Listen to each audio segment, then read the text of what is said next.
নমস্কাৰ মৰমৰ ছাত্ৰ ছাত্ৰীসকল, তোমালোকৰ বাবে লৈ আনিছো এটা খুবেই গুৰুত্বপূৰ্ণ ইনফৰমেশ্যন। গতিকে তোমালোক যিসকলে এতিয়া বিদ্যালয়ত পঢ়ি আছা, তোমালোকৰ বাবে ওলাই আহিছে এটা খুবেই গুৰুত্বপূৰ্ণ ইনফৰমেশ্যন। গতিকে ভিডিঅ'টো শেষলৈকে চাই থাকিবা।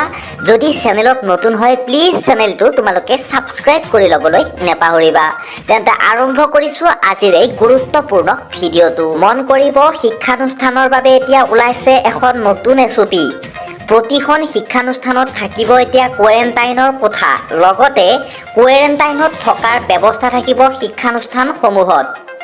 প্ৰতিদিনে ক'ভিড আক্ৰান্তৰ শিক্ষাৰ্থীৰ স্বাস্থ্যৰ বুজ ল'ব পাৰিব অভিভাৱক তথা শিক্ষকে। শিক্ষানুষ্ঠানত ছাত্ৰ ছাত্ৰীসকলৰ সুৰক্ষাৰ প্ৰতি গুৰুত্ব দিবলৈ আহ্বান জনাইছে আৰু লগতে মন কৰিব, মাস্ক পৰিধান কৰাটো শিক্ষানুষ্ঠানত এতিয়াৰে পৰা বাধ্যতামূলক হৈছে, চৰকাৰে ঘোষণা কৰিছে। আৰু মানি চলিব লাগিব সামাজিক দূৰত্ব।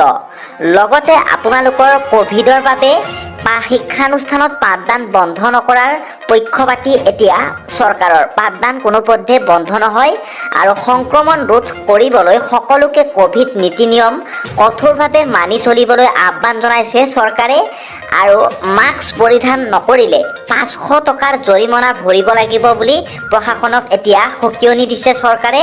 লগতে ক'ভিড সংক্ৰমণক লৈ দিল্লী চৰকাৰৰ এয়া নতুন গাইডলাইন আৰু এই নতুন গাইডলাইন মানিবই লাগিব বুলি চৰকাৰে এই নতুন জাননী প্ৰকাশ কৰিছে। গতিকে এয়া অনলি দিল্লীত প্ৰযোজ্য হৈছে আৰু আমাৰ অসমত আহোঁতেও বেছি দিন নালাগিব মোৰ সম্ভৱ। আৰু তোমালোকে কমেণ্ট ছেকশ্যনত কমেণ্ট কৰিবাচোন, অসমত আহিলে কি পৰ্যায় হ'ব আমাৰ অসমৰ ল'ৰা ছোৱালীবিলাকৰ।